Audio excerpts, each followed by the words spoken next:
Hey guys, it is Picture 2001, and now for the third and final part of my Nickelodeon DVD collection.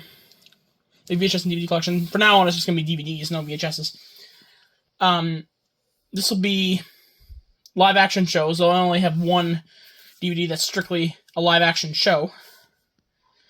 And then just movies. I know I've done my Nickelodeon movie collection before, but I'll do it again because I got some more since then, so. But before we start, I do want to show that yesterday, after I did that Nick Jr. collection video, I finally got a copy of Blues Run Beyond Your Wildest Dreams. Not in the best shape, but it still looks like it will work, so. What I've seen. Yeah, it's got Beyond Your Wildest Dreams, Playdates, Blues Collection, The Wrong Shirt. Learning skills. Beyond Your Wildest Dreams promotes imagination, literacy, and vocabulary. Playdates promotes pretend play, self-reflection, song, and dance. This features Blues Imagination matchup game, nutrition tips for parents, and Baby Nick Jr. music video. I just stuck it in this. It was in a different kind of case before. So it was a former rental, so yeah. Replaced, let me see. It's called, I think, Movie Gallery. I have no idea where that was. 1016 Central Avenue. Somewhere in Nova Scotia, because it's a 902 phone area code, so. That's the area code for my province, so. It's obviously somewhere in the province. I'll have to look that up afterwards. Anyways. Okay, now we get into the actual part of the video. Now, disclaimer, one thing I'm going to show you, not going to show in the video, I'm just going to sort of show as a sidebar here, just to let you know, are the Fred movies. These don't count because while they were aired on Nickelodeon, they are not owned by Nickelodeon, or Paramount, or anything like that. Varsity Pictures and The Collective are who made these movies, and the distribution rights are owned by Lionsgate, so those will not be shown, but I thought it'd be interesting sidebar to note, just so you, like, same with Fred the Show. Fred the Show is from those same companies, and Nickelodeon doesn't own that one outright either, or produce it outright, and doesn't own it outright, so therefore, that will not be shown. So the only DVD I have of a live-action series, besides one DVD you'll see that has episodes of a live-action show on it, that's a movie, is The Really Loud House Season 1. I remember when this was first announced to be released on DVD, I was like, oh my god, I definitely gotta get this, so I pre-ordered it. Got it delivered right to my door, and I'm so happy to have this on physical media. I got this and Clone High Season 1 around the same time. That's an adult cartoon, though, on MTV, so that doesn't really count here, but anyways. Better start to mention, because those were my sort of hyperfixations at the time. But here's The Really Loud House Season 1 DVD. Now, the thing about this one, I will mention. People think this one is just a regular DVD release. It is not. While it is a pressed disc, as you can see, it's still considered manufactured on demand. Because manufactured on demand doesn't always mean burned on demand, like one of the ones you'll see here. Just take it out. I have like this that Rocket Power DVD set I have, and Thunderman's Return. Thunderman's Return, as you can see. What I've noticed Nickelodeon has been doing lately, like Paramount, they've set up their own distribution thing, is that if it's Blu-ray, or if it's a DVD that's 3 or more discs, it'll be pressed on demand. Whereas, manufactured on demand is the sort of broad term, whereas, but if to differentiate them, like, this is pressed on demand, as I like to, it's not an official term, I just like to call it that. And then, whereas, like, the ones, if they're 1 or 2 discs, are burned on demand. Because, like, the Thunderman's Return, Loud House Christmas Collection, which, again, you'll also see in this video, and the Tales of the Teenage Ninja Turtles Season 1 DVD. Those are manufactured on demand, or those are burned on demand. Whereas, like, this Really Loud House Season 1, Rugrats Reboot Season 2, Fairly Odd Parents Seasons 9 and 10, and the complete series, and also the Ninja Turtles 2003 complete series. Those are more than those are 3 or more discs, so, like, those big box sets are even more than that. So those ones are pressed on demand. And I'm trying to think, yeah. Also, the Blu-ray of Tales of the Teenage Mutant Ninja Turtles Season 1, and also the Blu-ray of Good Burger 2. Or, they're Blu-rays, but they're also pressed on demand. Because they just do that for Blu-rays. Like, the only company I ever think of that does, like, the actual burn on demand for Blu-rays is Sony Pictures Choice Collection. Because I have Lady Hawk on Blu-ray from Warner Archive, and it's also a pressed disc, so. But yeah, it's weird how they do that, but another way to figure that out, what's a manufactured on demand There's a couple ways. Not all. This isn't always the case. For this thing, it is all the time. You notice how the disc is gray here, and the text and all the logos and everything in this one are all white? Well, here's one that's a retail. I'm just going to show an example. This is a retail one. They're transparent on here. Another way to now, the other two ways that are not exactly every single time, but on most releases are.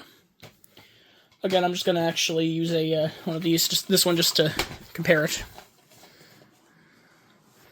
They'll have a DVD logo or a DVD-R logo, like a video disc DVD-R format logo. Since this is a press disc, it has the actual DVD logo. Whereas this one, it doesn't. It has just that print on demand. And another thing is the barcode. The retail ones have this big barcode. There was a barcode covering that over because it was probably on sale or something, so that's why it's covered over there. But yeah, I could try to peel that up. It's that barcode. It's sort of narrow, square, has a line around it. Whereas the manufacturer on demand ones, whether they're pressed or burned, all have those smaller one. So keep a lookout for that on your Nickelodeon DVDs, and you'll know. Like, I would be very for the manufacturer on demand ones, like some of these ones, Really Loud House Season 1. If you bought it in a store, I'd be very surprised. Because I guess people just never thought about it. I guess most people who like to collect these buy these things from Amazon anyway, so. And I know that while this is a show that I love, I guess it was not as well liked by a lot of the community. Except for its target audience, and lots of people like me who are very open-minded, but a lot of the Loud House cartoon fans didn't like this, so I would guess they figured, yeah, we want to put this out on DVD, but we figure it won't exactly sell at retail, so we'll just give it a manufacturer on demand release, and that's that, so. I hope they put out Season 2 and a Really Haunted Loud House, and a No Time to Spy, a Loud House movie, which is animated, but, I hope they put all those out. That would be nice. Heck, I'd love them to put out Casa Grande's complete series and Loud House. Like, once Season 9's finished, like, called 200 episodes later, because then by the 9th season, it'll be up to 201 half-hour episodes once that season's over later this year, so, or next year, whenever it ends, so. I don't know if it's even started yet or not, but yeah. So the episodes on this disc 1 of this set includes The Macho Man with the Plan, The Chore Thing, The Blemish to Lemish, which is the one of the most controversial episodes of the show. But I think it's sort of blown out of proportion myself. But anyways, then Banana Split Decision, Robo, I Want to Hold Your Hand, The Guy Who Makes You Fly. And then disc 2 has The Manager, The Planager, which is probably my personal favorite of that season, at least. I don't know, it might be my favorite one, but it's one of the two that I really like. And especially it's one of the top. It's an S tier episode for sure.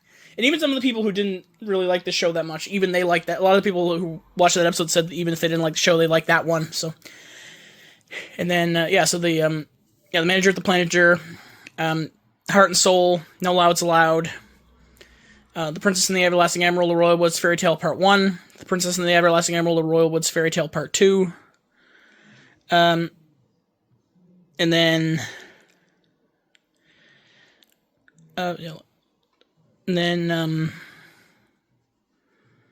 Home is Where the Hero Is, Spelling and Doorbelling. Then disc 3 is Sweet Dreams Are Made of Cheese, All Is Fair in Love and Sleepovers. Yeah, All Is Fair in Love and Sleepovers, and then Somebody to Love and Little Old Lady Who Has Talent. So, also, it's rated PG in Canada for some reason on here, even though on TV broadcasts it was G. Loud House Christmas and Thunderman's Return are the opposite, which is interesting. Yeah, I'll tell you what definitely deserves to be a PG though is a Really Haunted Loud House. That was even. I was like, of course I didn't care because I'm a grown adult and I can handle things like that. But I'm like, some of the franchise's youngest viewers, that movie would probably scare them, or they find it too intense or something like that. So I'm like, yeah. Well, it's still funny. Obviously, it's like, yeah. I knew a kid, like, for example, when I was a kid growing up, one of the friends of the family, she was about like 6 years old. She was scared of the foot scene from Roderick Rules, even though, like, to most viewers that would be hilarious. But because it's framed as a horror movie, I can see why some kids would maybe get scared of that. But anyways, now we go into the movies. I'm going to do the TV movies first, even though Good Burger 2 is going to come before Good Burger in that case, but just because it flows better coming from the TV shows. Like, the TV movies, this is like non-theatrical films, so TV movies, straight-to-video, and streaming originals. So, we start off with Blue's Big Musical Movie. Play and think along with Blue in her first movie. And of course the cover, unfortunately, is chipping away, unfortunately, so I gotta get, like, that, like, I gotta be careful with that, so. Ooh, 6 brand new songs featuring Blue's new friend, Periwinkle. World's critical thinking, music curriculum, including notes of rhythm and tempo, problem solving, and confidence, self-esteem. Special features, we have I Can Be Anything That I Want to Be music video, There It Is music video, Backstage at Blue's Clues, Who Am I guessing game, and 2 Blue's Clues DVD-ROM games, which are Instrument Sound Matching and Water Xylophone. This was a direct-to-video production, so it's this was the original release there. It later aired on TV as well, but yeah. There's the DVD guide with the special features, and then in the ad it talks to you can also own these great kids titles on DVD. A Rugrats movie, the Peanuts Classic Holiday Collection featuring it's the Great Pumpkin Charlie Brown, a Charlie Brown Thanksgiving, and a Charlie Brown Christmas, along with those 3 individually. And it's the Pied Piper Charlie Brown. Not to be confused with the actual Nickelodeon film, The Electric Piper, which is a really underrated movie, definitely. It's on YouTube for free, I think you should all check it out. It's completely underrated. It was one that they delayed, it was made in like 2000, but they delayed it until like 2003, and then just like was lost media for the longest time, but it's on there, so. Then here we have a double feature with Rugrats, Tales from the Crib, Snow White, and Three Jacks and a Beanstalk. 2 full-length hit movies. I would have said, but they're not really hit movies, they're just like hour-long. Or they're like hour and a half movies, I guess, or whatever.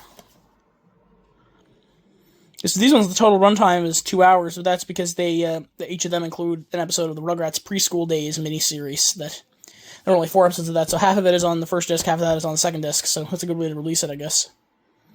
They don't list the special features on here, though, unfortunately. So there's just the 2 discs in there. Bought this at a Giant Tiger, so.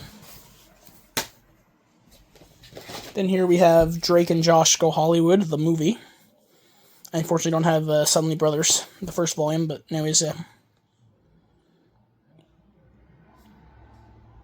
and, this is the film on here. The special features in here, we also have bonus episodes, Helen's Surgery and Mindy's Back. Helen's Surgery, that's such a funny episode. And also bloopers. And also it has the Found a Way music video. There's the disc. There was a 2-pack of this one with Suddenly Brothers, but I decided to just get this one because it was easier to get. Whatever one I came across first, I was going to pick up. So that double feature though had the same exact border as this one. And then we have Hey Arnold, the Jungle Movie. No special features on here, just the movie. Still pretty cool. Again, that's a follow-up to the theatrical film, Hey Arnold, the movie. Or it's actually a follow-up to the episode of The Journal, actually. And then we have Blue's Big City Adventure. This was a Paramount Plus original film. And it's now on, it was on DVD shortly after it, so I got that pretty soon after it came out. Special features on here, we actually have sing-along songs from the movie, which are Brand New Day, We're on Our Way, and That's My Song. Someone who recently went to New York City. It was cool seeing a lot of the landmarks, and I love going there, seeing all the landmarks and the locations and stuff from some of my favorite movies. And then Blue and Josh go to New York City. Blue finds a clue in New York City, and Blue plays hide and seek in New York City. There's the disc. Oh, these are just gray discs. Then here's Good Burger 2. This one was also available on Blu-ray, albeit as a manufactured-on-demand release, or pressed-on-demand, I should say. DVD was a retail release, and I figured, like, well, the Blu-ray is going to be so hard, like, bad for me to, like, import. I bought other movies that are, like, non-theatrical on just DVD from that era, like Christmas Story 2, Little Rascal Saved the Day, and stuff like that. I don't really care if I have this on Blu-ray or not, so. This one is for like a television, like, because this is, yeah, not rated, it had TV rating and everything. It was maybe it's a TV movie, but they actually gave this quite a nice release. This was such a video include Home of the Good Bloopers extended version, the Comfort Food Classic, behind the scenes of Keenan and Kel, Meet the Employees, Q&A with the new crew, employee training video, and Good Burger 1 movie recap.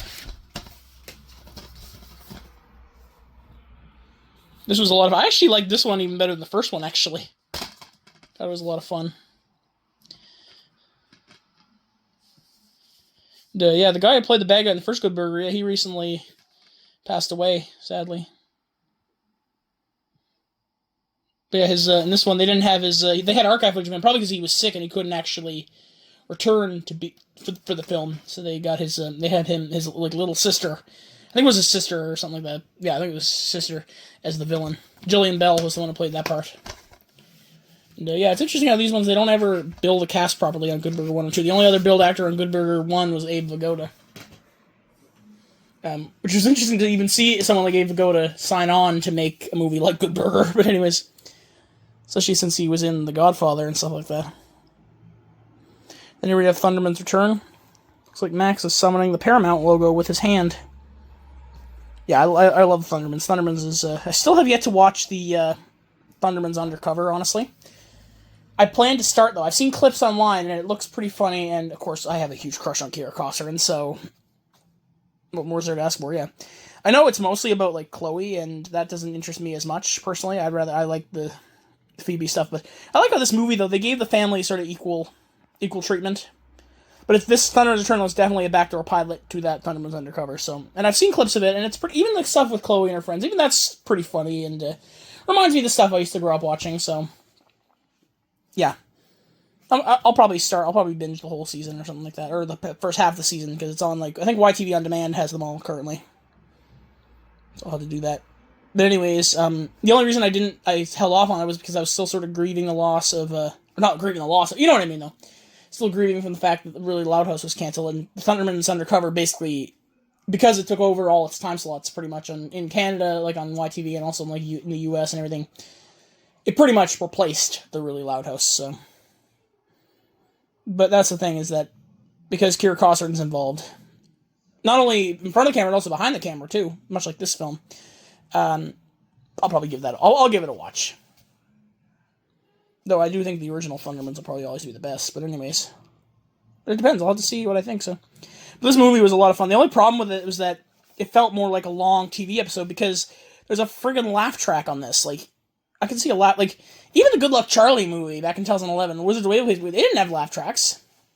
It was obvious that this was a backdoor pilot, because they wouldn't have had a laugh track otherwise. Whereas, like, Henry Danger, the movie, that they completely did a different approach to that one. That one, I like that approach much better than this one, actually. I hope that comes out on DVD. But unlike Thundermans, which all those DVDs were burned on demand DVDs back in, like, 2020, they released them, and then they were only printed for a short amount of time. Henry Danger never got any DVD releases at all, which really surprises me, actually, because that was one of their hottest franchises, so... I think it was even actually bigger than Thundermans. Like, they were the two superhero franchises. I do think Thundermans was a little bit better in quality, most likely because Dan Schneider was not involved, so... Not saying Dan Schneider's shows are all bad, but just knowing everything he did and everything, so yeah. But yeah, Thundermans are back, but can the T-Force family survive and save Hiddenville? That's such a comic booky sort of name of everything, so... There's the disc. You can see even this burn on demand one looks just like that press on demand Really Loud House one because of the gray with the white. It's a bit of a different shade of gray than the ones, and it feels the texture's a bit different too. So, and finally we have my newly autographed copy of a Loud House Christmas collection. I've shown this before, I think at least on TikTok. I don't know if I ever showed this on YouTube, but I got this, and here's the story. So, as you know, I went on a bus trip to New York City. That's why it took me so long to actually make the first part of this video, because I had forgotten to do it before I went, and I wanted to wait until I had gotten some stuff on the trip in case I got anything on the trip. So, and on that trip, I booked it my mom booked it for me and her to go on in January. Around the same time in January, I found out that Dora Dolphin, who is in this movie, she's the one with the sunglasses there on top. She's Lenny, if you can focus on it. Yeah, she's the one. Yeah, the one in the middle with the sunglasses. She didn't come back for the Really Loud House, by the way. That's the same character there. It's Eva Carlton is the one who replaced her, and because Dora Dolphin didn't want to move to New Mexico to film the series, and I'll elaborate a little on that a little. Yeah, she wanted to be on Broadway and was preparing for that for like nearly 2 years, which is why she didn't return for that. I think it was less about the actual movie and more about wanting to be on Broadway. But anyways, I found out as soon as after we booked that trip, because I just thought it'd be fun to go to New York anyway and see a couple shows and everything, that she was going to be acting in Stranger Things: The First Shadow on Broadway, which was opening March 28th was the preview dates, and then April 22nd was the official opening date. So my mom got us tickets for the night of the last preview, April 21st, 2025. And now I figured, like, oh, they do meet me at the stage door. Oh, I'd love to meet her. I'd love to meet her. That would be so cool. So I figured, like, I'd end up meeting her. Like, I thought maybe, it's just a pipe dream. Like, if I don't meet her, like, it's, I guess, but I made it my mission to make that dream a reality. But the thing is, all the pieces just kind of fell into place because we were on the bus to go to New York. Just that whole fact that we already booked the trip and she happened to be there made it even extra cool. But what happened then is that I'm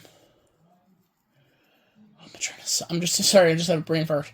Yeah, we found out also that the theater that the show was playing in was the Marriott Marquis, which is the because I was on a bus trip. Was all paid. We all had to pay different things, but was all paid for us. Basically it was a really nice hotel. I felt like Mr. Deeds going on that trip actually. If you've ever seen that movie, but basically that's the theater.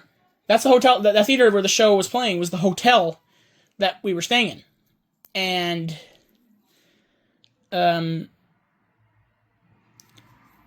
by the way, the other thing is that I'm just trying to remember the story here. It's all I'm just playing for. I'm actually still starstruck, even though it was like 2 or 3 weeks ago. But anyways, I'm still very starstruck about it. But the when we got into our hotel, they had these they don't actually have buttons on the elevators.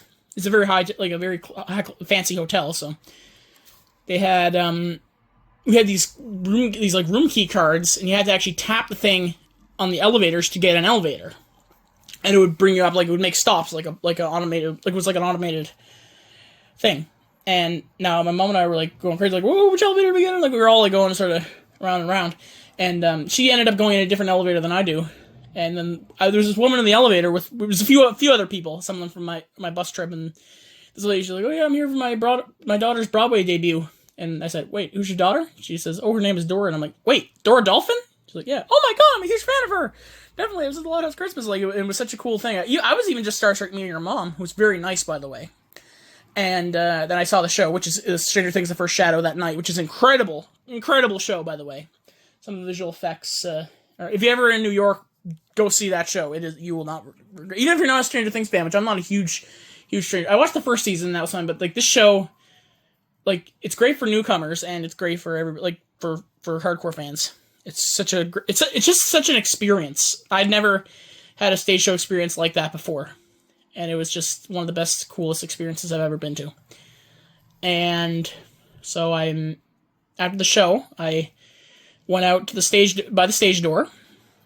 And she came out, and she was talking things, and I didn't know how to approach, or I was sort of nervous at the time. And they said, just hold out what you want to sign. And I said, will you sign this, please? This DVD. And she's like, wait, are you Alex? And I'm like, yes. Oh my god, it's so nice to finally meet you. She recognized me from my Instagram. Because I always do. In fact, it's her birthday today, and I did a birthday post for her on my Instagram. She hasn't seen it yet, because she's busy, so I don't fault her for that, obviously. I don't fault people. I just like to think of when they comment on it, it's a nice bonus. I just like to show my support, really. So but she's like, oh yeah, it's so nice to finally meet you, which means that she had sort of maybe been thinking that this might happen one day. Because I used to always say I really hope to meet you one day, and we talked for a good 5 minutes, and she asked her to sign this DVD, and she signed it with her signature there. I got another signature from her too, or it was my mom who asked, but she gave the thing to me, so I'll just pause and show you that. It's the playbill from the show, and there's her signature. So very nice. I will treasure. I'm probably gonna get this frame maybe. So that'd be really nice. Definitely to keep it pristine. So yeah. And I complimented her so much and everything, saying oh yeah, you make me smile so much. Definitely hope to if I ever make a movie, I'm gonna cast you. And then we took a nice picture. But yeah, that's an encounter I'll never forget. But the even crazier thing is the next morning, which was opening opening night, by the way. That night was opening night. That's why her mom was in town, was for the opening night, and that's why she was at the hotel. But basically, my mom and I were delayed in that morning. We got out so late. We were planning to just go around like Times Square that day, and we were delayed because my mom couldn't find something she needed, and she could not find. But then after like 10 minutes, she finally found it in a place where she was already looking. And then we went downstairs off the elevator, and guess who we ran into? Dora Dolphin and her mom. And when they both saw me, they were like, "Oh my god, hi!" Like they both beamed so much when they saw me. And the fact that someone that I admire deeply admires me, that just makes me so happy. Like, it makes me, like, as someone who, like, struggles with depression, I always sort of am doubting myself and doubting everything. But that makes me just happy. That makes me realize, yes, there are good things in life. And that was what, like, and because, what I'm saying is that because the reason why I'm emphasizing that being delayed, I think that was the universe doing me a favor. That I got a sort of an epilogue to that whole meetup thing. And, I didn't see her in person during the opening night, but, like, I remember she was on the red carpet, yeah. Beautiful red dress and everything, yeah. She looked very old-timey makeup and everything. She's very much an old soul like me, and that's why one of the reasons I really like her. So, and I did go downstairs though after some of the stars had left. They went backstage to get ready. I did see like Natalia Dyer and Charlie Heaton, and I saw I think Matthew Modine. I didn't see them, like I didn't talk to them, but I saw them from a distance and I got some photographs of them. I even saw Martha Stewart on the street actually. When in our bus, I remember I was the only one to get a clear photograph of her actually. It was interesting. So I think we saw a few celebrities actually. I think I saw I didn't approach her at the time, but I did see the one who played Joyce in the Stranger Things First Shadow while we were walking down the street. I think it was her. It looked just like Allison Jay. That's the actress who plays her. Looked just like her. So, and it was in New York in that area, so I assume it was. And we also I didn't see him, but my mom did. Apparently, Alec Baldwin, who lives in New York City, we saw him at Junior's. I don't know if I want to talk to him, though. I think he'd probably snap at you. Like, he's just seems like that kind of celebrity. Especially everything going on, he seems like he's kind of reclusive now. With everything happening with Rust and everything. That movie is apparently finally getting released, by the way, so... Anyways, but that was just a huge thing. That the universe knew I needed she's like I would say she's like a guardian angel, sort of. Or not a guardian angel, but like she's sort of like... She's like an angel on Earth, I guess. Like, anyone who sort of is there for me, like, they're angels on Earth. Like, it's hard to explain. It's not really religious or anything I'm saying like that, because yeah, but anyways, it's still... I needed that. But back to the DVD itself. That signature is amazing. That really makes this extra special. Though it's covering Lynn Jr. and Morgan McGill's face, unfortunately, but still, I don't care. I like the signature, so... Plus, I've seen that poster many times, so obviously, so... though, Lincoln, look at how Lincoln looks like he's going to eat your soul. Like, the other people look okay, look semi-okay. Like, obviously, the really loud ones, they changed a lot of their hairstyles, like Sophia Woodward's Luna, they made her hair a tiny bit longer. Of course, they changed the actors for the mom and the baby and, Lenny and Lynn, obviously, and then... Lori, they gave her a more normal-looking haircut instead of that one with the bangs, more like the cartoon, but that's the thing, just because it looks good in the cartoon doesn't necessarily mean it'll translate well into real life, so... But what this is not just a Loud House Christmas, it's called a Loud House Christmas Collection. So it includes both the Loud House Christmas movie and also 6 half-hour episodes of the Loud House cartoon. And now, even though it's called A Very Loud Christmas, it's not the same exact compilation that was released in the UK back in the day. It's 6 episodes, 3 of which were actually from seasons 5 through 7. Like seasons 5, 6, and 7, which are not on DVD, like in season sets. So if you're a Loud House fan, even if you don't like live action stuff, you might want to pick this up. Because if you buy this, I guess they'll think there's maybe some incentive to release maybe the more of the seasons as like manufactured on demand DVDs or something like that. Because they only got up to the first season, and then Casa Grandes they only got up to the 3rd season. Heck, because of that, I was surprised that both this and the really Loud House Season 1 were even released on DVD. Yeah, and this one does have a special feature, 12 Days of Christmas short, so that's cool.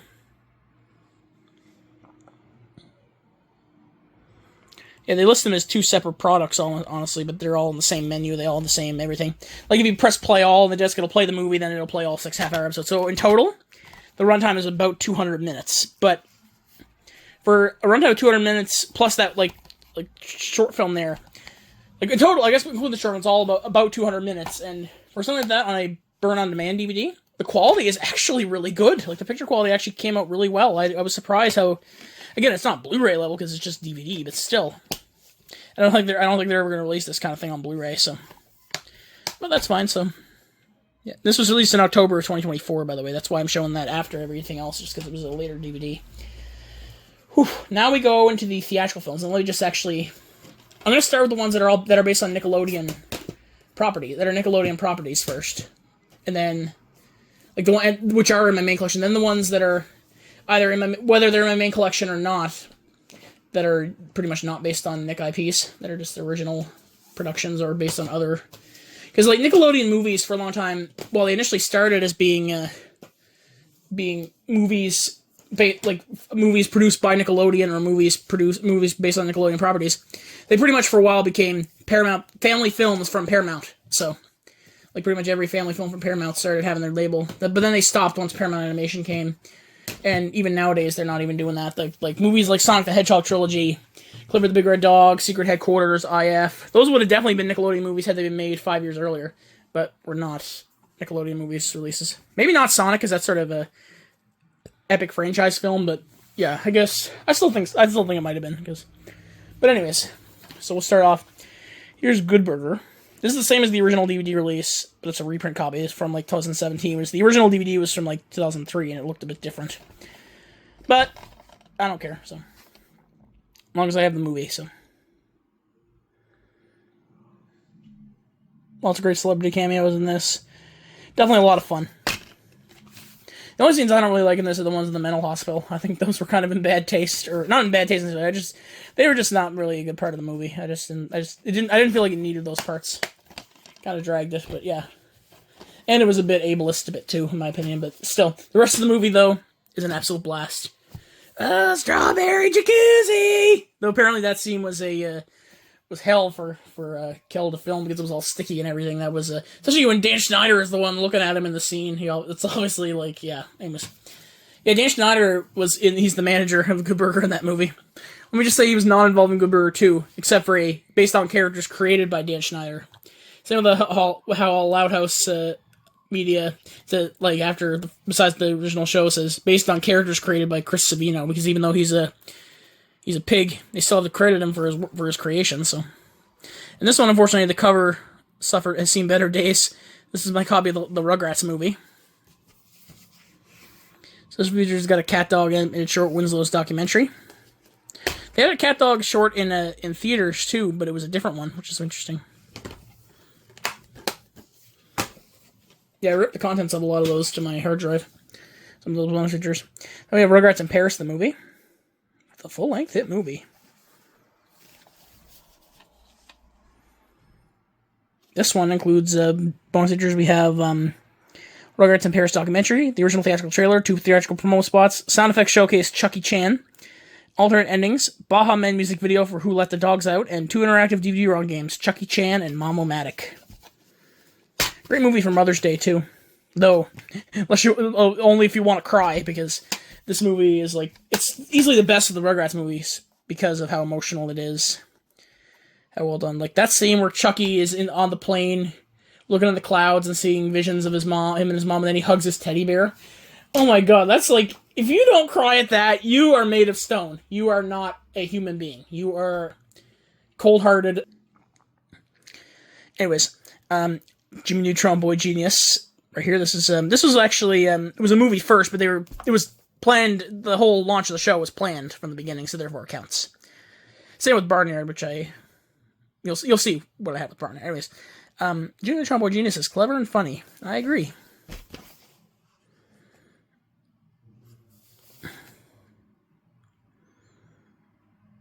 The special features the making of Jimmy Neutron. 2 music videos, Leave It Up to Me by Aaron Carter, Kids in America by No Secrets, 12 promotional spots, 7 interstitials, and 5 cliffhangers, 7 DVD-ROM games, and a teaser trailer.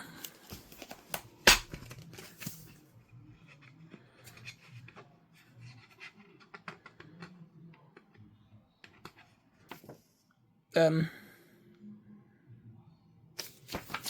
the special features thing, and then there's the list of scene selection or whatever. So then here's Hey Arnold the movie.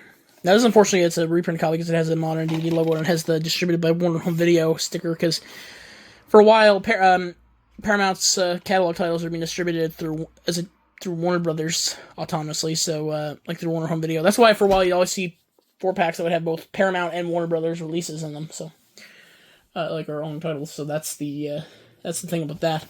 But the one thing about this one is that I just stuck it in a regular... This came in an eco-friendly case. I just stuck it in a regular, like an older style case, just to replicate that as best as I could. And special features on here, we have the theatrical trailer and a Charlotte's Web 2 interactive game. They barely marketed this, because this was actually originally was supposed to be a TV movie called Arnold Saves the Neighborhood. They were planning this is the TV movie, and then that Hey Arnold the Jungle movie is a theatrical release. Hey Arnold the movie, though, they rushed to theaters because of positive test ratings, and because like Rugrats movies and Jimmy Neutron were a success, so they wanted this in theaters. It did not do well at all, especially since it came out around the same time as 2 other family films at the time. Like, there's a lot of family films coming out in the summer of 2002, but specifically, it was around the time of Lilo and Stitch, and also Stuart Little 2. And also, one that also didn't do well because of those films, the Powerpuff Girls movie, which again was similar to this. And it was a Spirit Sign of the Cimarron was another one I competed with, I think, too. But there's a lot of family films, but I think the ones that were based on the TV cartoons, they kind of went by the wayside. They kind of fell into obscurity. 2002, though, was a great year for family films. So Scooby-Doo as well was also in there. Yeah, see what I mean? There's so many of them. And then in August they had like Spy Kids 2 and Master of Disguise, which I don't personally think was made as a family film, but it became a family film. Anyways, and then here's the Wild Thornberrys movie.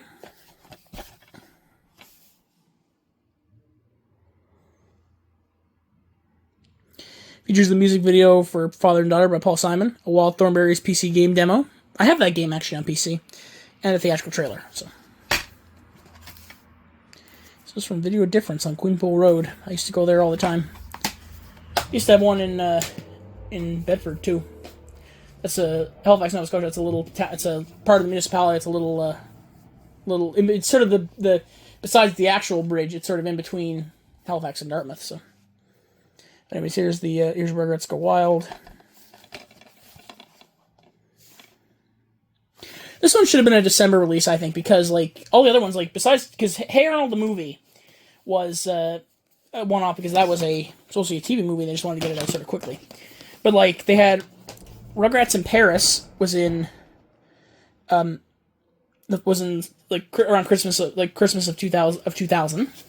Jimmy Neutron was Christmas 2001, and then Wild Thornberrys movie Christmas 2002, and then they could have easily done this one for Christmas 2003. But I guess maybe because it was the Wild Thornberrys movie didn't do too well, they wanted to release it in the summertime. Because then, especially because that was like only half a year wait, but then you had to wait a year and a half for the next one, the SpongeBob SquarePants movie, which was released around Christmas of 2004. So, when I say Christmas, I mean like November, December, like that, the holiday season. So yeah, but Rugrats Go Wild. Originally, it was going to be called The Rugrats Meet the Wild Thornberrys, but they retitled it Rugrats Go Wild. And I think that was honestly a wise decision because I think it's first and foremost a Rugrats movie. And because the Wild Thornberrys movie didn't do as well, and because the Wild Thornberrys aren't nearly as popular of a brand as the Rugrats, they knew Rugrats was the one thing that would help it sell. And while it didn't do as well as the others, I don't think, it still was more successful than Wild Thornberrys movie. If I'm wrong on that, let me know, because from what I recall though. So this features deleted scenes, you have 3 deleted songs and an outtake. Alternate ending, behind-the-scenes featurette, exclusive Rugrats Go Wild interactive game, Rugrats Go Wild game demo. I didn't even know that had a PC game. Maybe it was canceled or something like that. If anyone has that game, let me know. There's the disc. And this would have come with the scratch and sniff cards originally, but mine never came with those. I got this actually, but I got it new around 2008. I think my aunt gave this to me for Easter that year, so. But yeah. Well, Rugrats Go Wild is not as good as the first 2 probably, but I still really enjoy it. It's nostalgic. I wish they had done a TV special that was a crossover with All Grown Up and Rocket Power, and maybe even As Told by Ginger. That would have been so fun. But not as a theatrical film. This is like a TV special, sort of like Jimmy Timmy Power Hour, but like maybe make it an hour and a half. I guess that would have been cool. Like more like an hour and 10 minutes with commercials, like Danger Games, sort of, or like Acorn Nuts and Dikey Butts, or Abracatastrophe or Channel Chasers. Even Island of the Menahune, I think, was like that, I'm pretty sure. But anyways, here we have the SpongeBob SquarePants movie. The all-time classic. I wish this had gotten a re-release last year for its 20th anniversary in theaters. That would have been so cool. I know there's another SpongeBob movie coming out this year. It would be nice if they did a marathon in theaters, like release all 3 of the previous ones back to back. Especially since in most places, in everywhere except Canada, the movie was not a theatrical release. It was a theatrical release in Canada, the third SpongeBob movie, but it was during the COVID year, so not many people got to see it. I went to see it because I was willing to go out, and we had to wear a mask. You had to be fully masked, sanitized, and it was a heck of a way to see a movie. But it was seeing a movie, so I was grateful about that. So the country needs SpongeBob SquarePants. Social feature thieves already tell behind the SpongeBob SquarePants movie. The SpongeBob SquarePants movie 20-minute animatic featuring the voice of creator Steven Hillenburg, R.I.P. Saving the Surf featurette, special undersea featurette, Case of the SpongeBob, with voiceover by Steven Hillenburg and Jean-Michel Cousteau.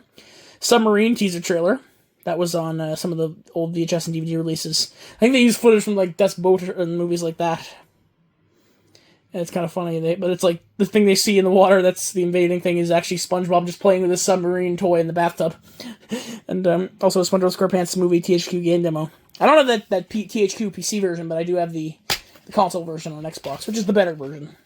It's from the same people who made Battle for Bikini Bottom, I'm pretty sure, and I think Lights, Camera, Pants.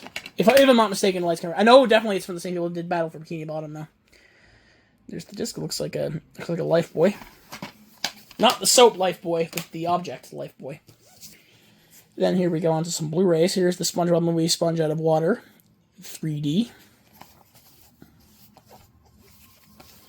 Got this around the time it came out, I remember. And this was also the first film to be made under Paramount Animation.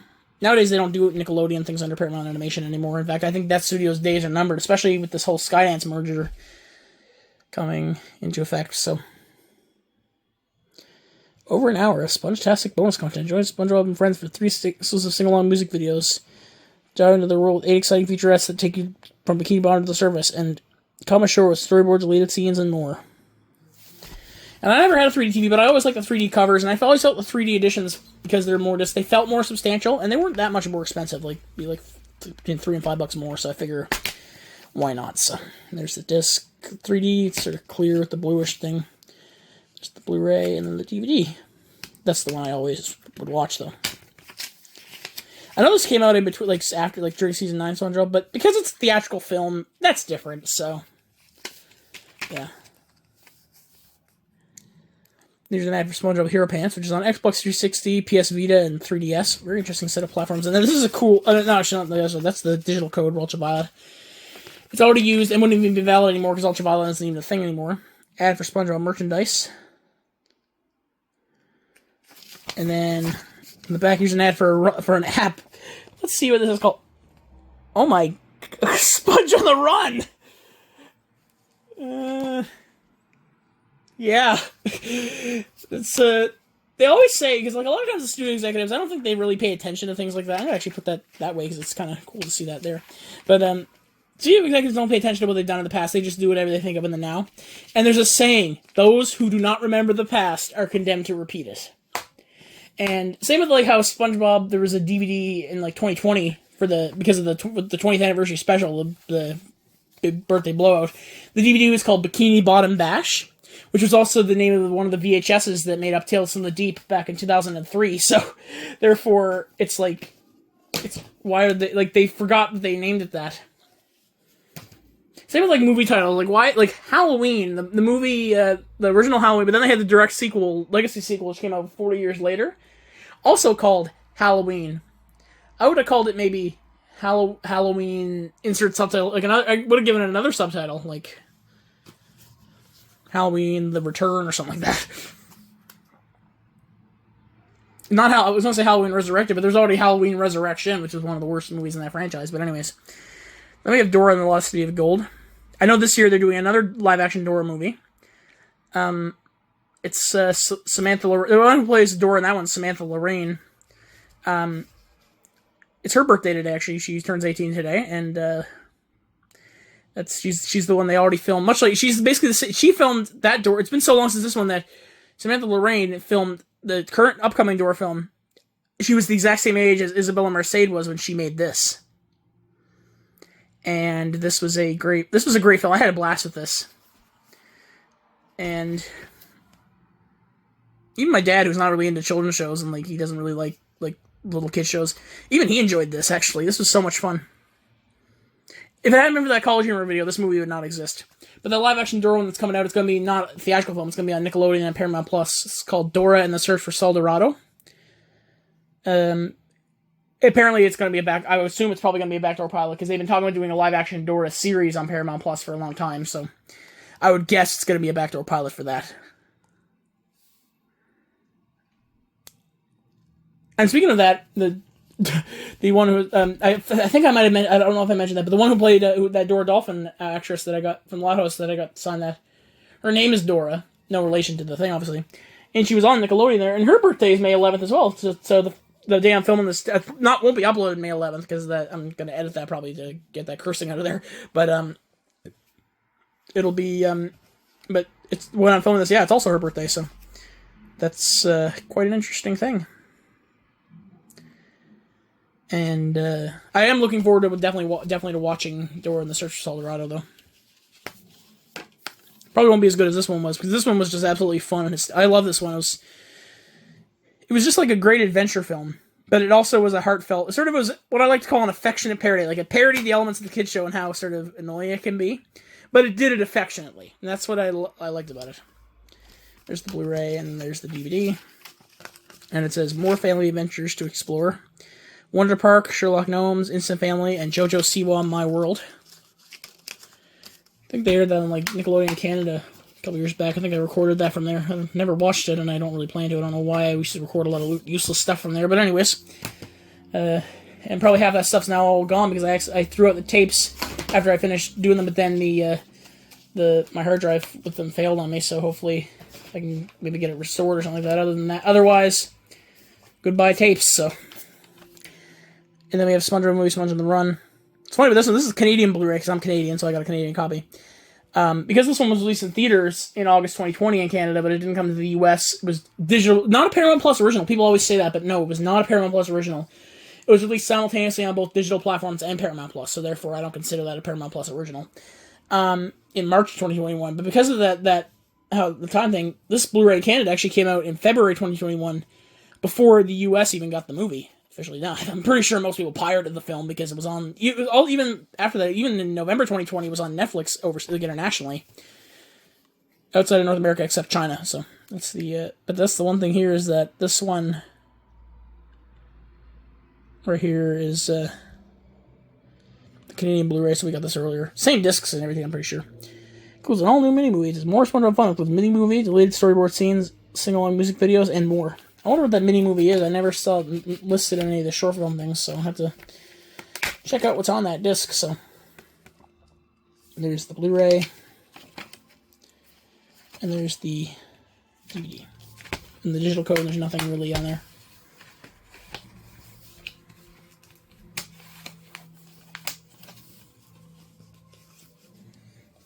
And then we have Teenage Mutant Ninja Turtles Mutant Mayhem. I got the Steelbook and I got the 4K. I got the backing on there and I even got the sticker there. 4K disc and then the Blu-ray disc. Such features on both discs, the same features on both we have. Because at the time, the 4K individual was just the 4K disc. Nowadays, Paramount isn't even doing regular Blu-rays. They're just doing the DVD release and then the one that's 4K, Blu-ray, and DVD, which I think is anti-consumer and will confuse casual consumers who want Blu-ray and not 4K. Such features: Meet the Teens Behind TMNT, The Mutant Uprising, New York, New York, The Visual World of Mutant Mayhem, and Learn to Draw Leo. Too bad it's not Learn to Draw Raphael. He's my favorite. Raphael's the one with the orange. I was going to say, you think my favorite would be the one with the green, but there's no green thing because they're all green. They're all the skin color's all green, so. Anyways, that's the, get the discs out of here. Got some nice artwork underneath. There's the code. Fortunately, in the Postal Survival ones, I've never been able to get Paramount codes because they all have to be through Apple. You can't do them through Google Play. You have to go through Apple TV to do them, which is really stupid. Then they wonder why they're losing money. All these things. Like, they make stupid decisions like that, and then they wonder why they're losing money. Anyways. So here we have Sonic the Hedgehog, Transformers Rise of the Beast, Dungeons & Dragons Honor Among Thieves, Teenage Mutant Ninja Turtles live action from 2014. Oh, actually, I'll be right back. There we go. There's just an item I forgot that reminded me of that. So, anyways. Dungeons & Dragons Honor Among Thieves, though, that was a fun movie. I enjoyed that. Watched that on Netflix last year. It was a lot of fun.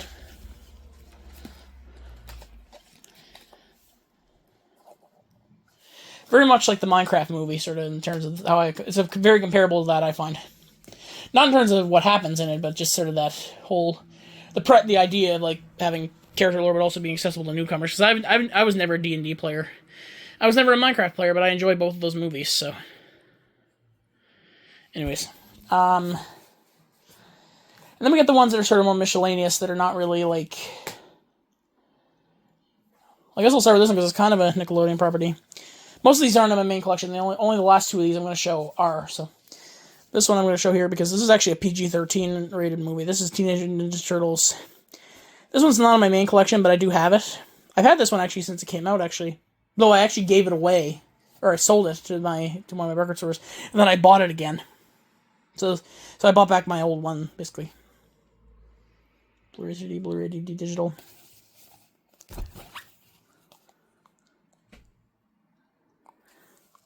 Yep.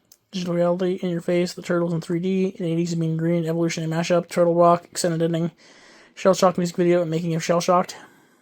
But yeah, it's not that great, but anyways. It's, I got it. I got it in my collection there, so. This is my miscellaneous pile.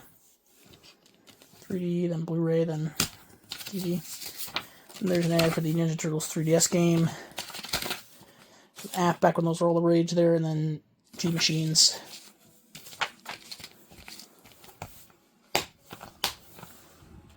That's the thing about everything. Nothing feels substantial anymore. Everything feels sort of cheap, or everything feels sort of lazy, low effort. They don't put any effort into things anymore. Who am I being? But look at me being the old curmudgeon. Anyways, and then here's one. This is a triple pack I bought at Giant Tiger.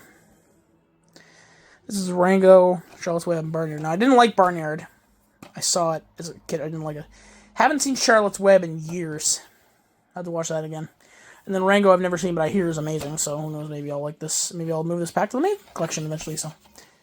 Though if I do that, I'll probably end up getting Rango on Blu-ray or something, if I end up really liking it. But, right as of now, though, it's just on my shelf here.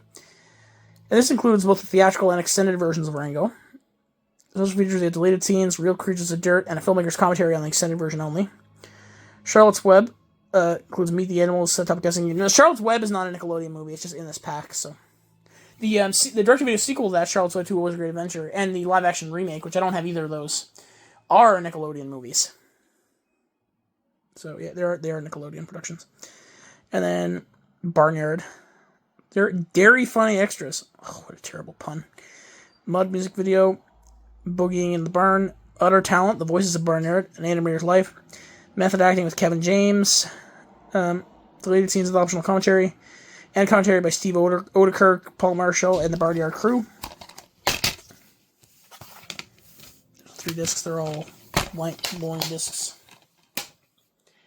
And then here we have the only HD DVD that Nickelodeon movies, the Nickelodeon thing, which is Nacho Libre. I've not seen this, I heard it was funny, so. I feel like this film, though, it's directed by Jared Hess, the director of Napoleon Dynamite and the Minecraft movie, so yeah, it's gotta be good. But, or it's gotta be, like, at least entertaining or funny. This should have been under MTV Films and not Nickelodeon movies. They only probably put it under Nickelodeon movies because it got a PG rating, but really it fits way better under MTV Films. Especially since Napoleon Dynamite was under MTV Films. But anyways, see, it's Nickelodeon movies though, so therefore it counts. Special features, you have audio commentary with Jack Black, Jared Hess, and Mike White, deleted scenes, photo gallery, Jack sings, behind-the-scenes featurettes, and much, much more. And I checked this HD DVD, like I tested it without actually watching it, but I let it play through. Because my player, if it was air, it'll crash, so I'll know there's something wrong. But this one played all the way through. Yeah, so that's good. There's the disc. I have for other HD DVD titles here.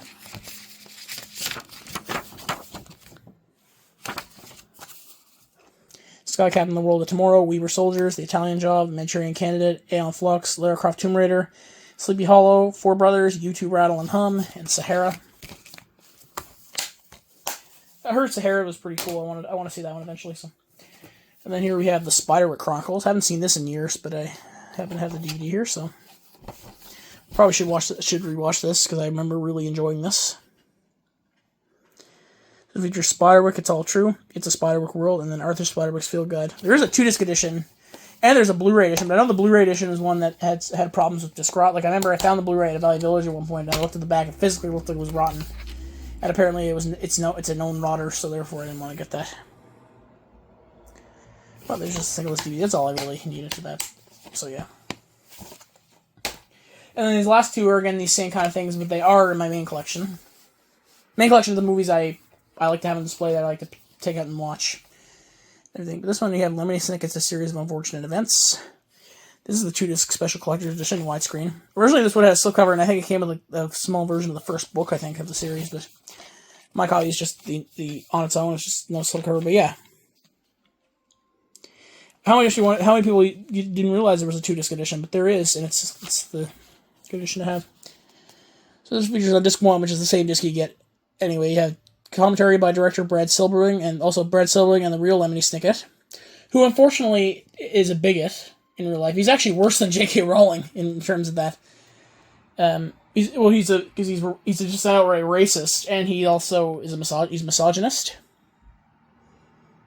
And then Bad Beginnings, Building a Bad Actor and Making the Baudelaire Children Miserable, and Interactive Olaf. And then Orphan Scenes, which means like deleted scenes, we have dismal deletions and obnoxious outtakes. And then disc 2, we have A Terrible Tragedy, Alarming Evidence from the Making of the Film, Volume, Frequency, Decibels, Sinister Special Effects, and Gruesome Galleries. So those things are exclusive to the 2-disc edition. Not sure if they're on the Blu-ray that came out later. If you enjoy movies filled with singing rabbits, exploding spaceships, or cheerleaders, you are holding the wrong DVD entirely. This movie is extremely alarming, an expression which here means a thrilling misadventure involving 3 ingenious orphans and a villainous actor named Count Olaf, who wants their enormous fortune. It includes a suspicious fire, delicious pasta, Jim Carrey, poorly behaved leeches, and an incredibly deadly viper, Meryl Streep, and the voice of an imposter named Jude Law. That's suddenly plays Lemony Snicket in the movie. The only things that could make such a spectacle more upsetting are special features such as a commentary by me or a documentary about a robot baby. I am bound to continue my research into the lives of the Baudelaire orphans, but you are free to seek lighter fare, like blue cheese fondue. With all due respect, Lemony Snicket. Then inside here,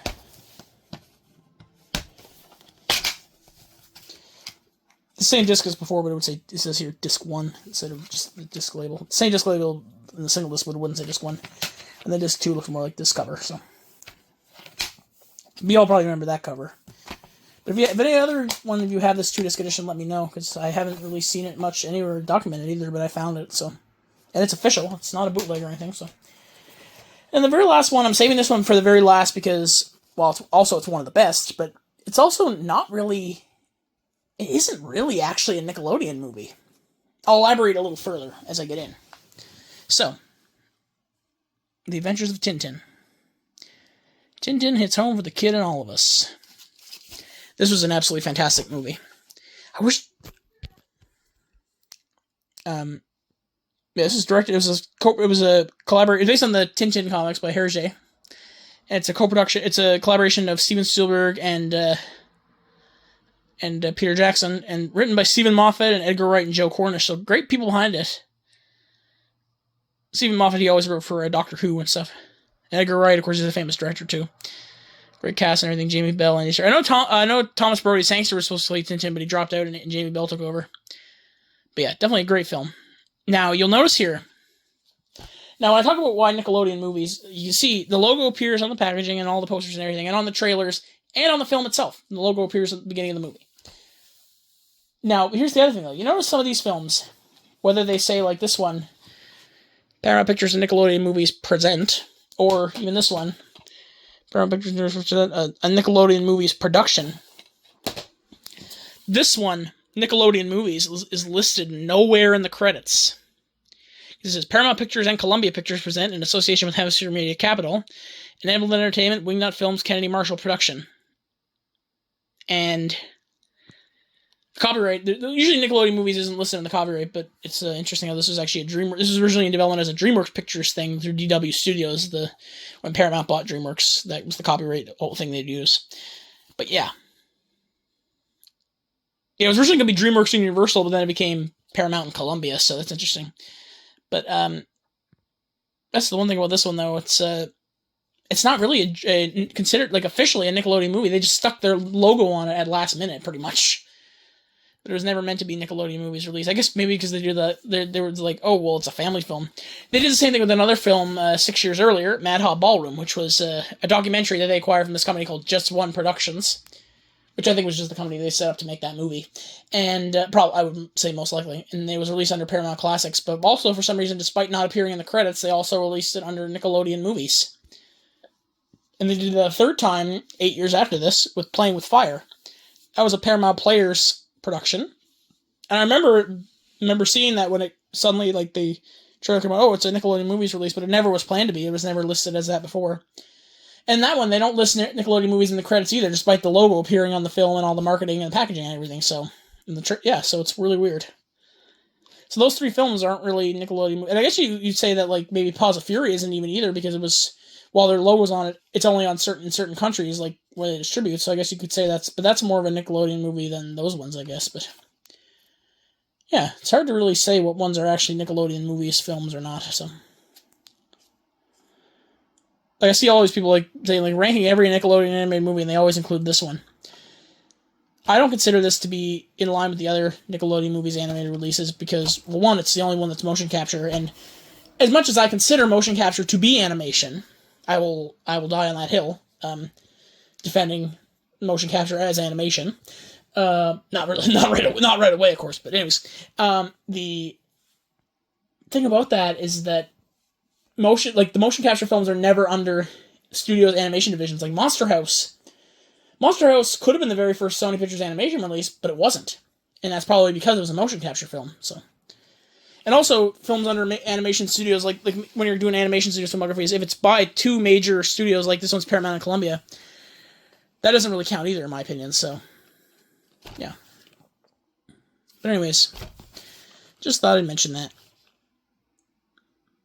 So anyways, that's my Nickelodeon collection. Whew, it was a long time. At least this video is shorter than the other two, because there's less stuff to go over, but whew, it's a lot of stuff, and I'm glad you stuck around through it. Anyways, this is Pixar 1001 signing out. Peace.